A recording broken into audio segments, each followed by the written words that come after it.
Bonjour tout le monde. Ce PLUI n'a de climat que le nom. Alors que Montpellier a grandi trop vite, avec une explosion démographique qu'on ne retrouve nulle part ailleurs, qui a engendré des problèmes de déplacement, de pollution de l'air, des problèmes d'inondation, alors que les températures ne cessent d'augmenter, que le trait de côte recule, le projet présenté ne permet pas de tourner la page de la bétonisation de la croissance à l'infini. 70 000 nouveaux habitants annoncés en 10 ans. 600 hectares de terres agricoles et naturelles détruites en seulement 10 ans. Voilà le projet funeste, destructeur pour notre territoire. Alors que vous vous étiez engagé à rendre notre territoire plus résilient, vous vous comportez en prédateur des espaces naturels. Avec la ZAC Gimel, Euromédecine, Cambacérès, vous détruisez la ceinture verte de Montpellier, alors que ces espaces en lisière des communes sont nécessaires pour absorber la pollution de l'air, pour créer des espaces tampons entre les communes, pour créer des corridors, des continuités écologiques, pour offrir des refuges pour la faune. À Sablassou et la Lozeste, vous détruisez des terres agricoles alors que la souveraineté alimentaire est indispensable, particulièrement en ces temps de guerre et de tensions internationales. Et notre modèle doit répondre aux aspirations des citoyens qui sont de plus en plus nombreux à vouloir consommer local pour connaître précisément ce qu'il y a dans leurs assiettes. Il est vrai qu'il y a des besoins de foncier économique pour le développement des entreprises, mais il n'y aura pas d'économie dynamique sur une terre saccagée. Et c'est oublier que l'agriculture est une économie aussi qui crée de l'emploi, de la richesse et qui nourrit, élément vital. Il faut donc sanctuariser les terres agricoles de notre territoire, développer une agriculture de proximité, une agriculture de qualité pour le bien de la population. L'alimentation locale est un levier formidable de développement économique et social du territoire, tout en diminuant l'impact carbone de la consommation alimentaire.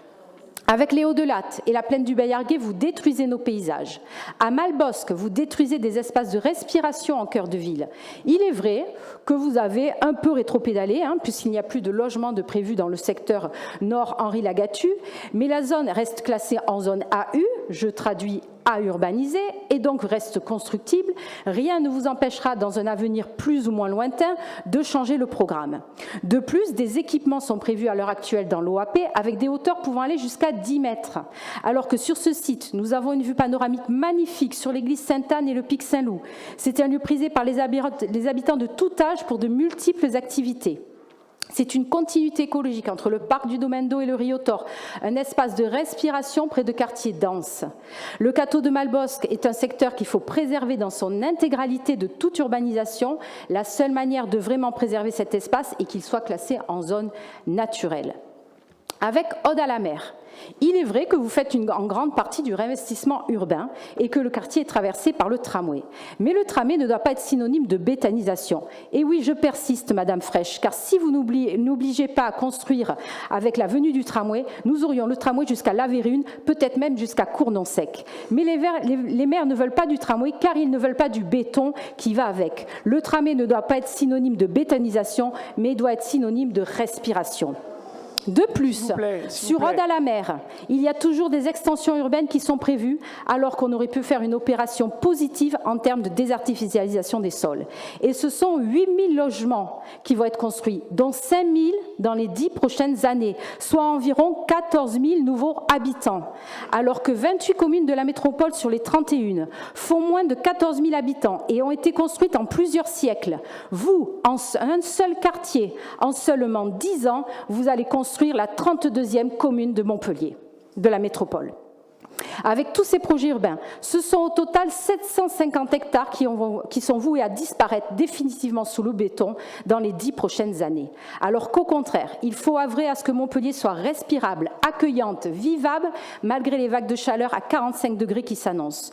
Cet objectif ne sera atteint que par l'arrêt de l'hypermétropolisation, par un rééquilibrage du territoire qui va donner de l'air à Montpellier et qui va permettre de redynamiser des territoires en déclin. Il est vrai qu'il y a quelques avancées, l'augmentation du nombre de logements sociaux et l'obligation de grands logements, une meilleure préservation des espaces verts et une protection de notre patrimoine végétal sur certaines communes, le projet de l'agriparc des Bouises, la rénovation urbaine des Cévennes ou de la Paillade. Mais trop de projets urbains viennent gâcher ces avancées obtenues, car même si vous annoncez une artificialisation inférieure de 50% par rapport à la décennie précédente, nous partions de tellement haut que 750 hectares, c'est encore trop. Notre territoire n'est plus en capacité d'absorber une telle croissance. En effet, dans le SCOT est prévu 1700 hectares de consommation foncière, quand le PLU n'en affiche que 750. Mais heureusement, car le SCOT est un document de planification sur 20 ans, alors que le PLU est sur 10 ans, ce qui prouve que vous n'avez fait aucun effort, mais que vous avez juste supprimé les projets qui ne sortiraient pas dans les 10 prochaines années. De plus, vous mentez en disant que la priorité est donnée à un réinvestissement urbain, alors que 2/3 de la consommation foncière se fait en extension urbaine. Force est donc de constater que le compte n'y est pas pour préparer Montpellier au choc du dérèglement climatique et pour construire un avenir désirable pour notre territoire.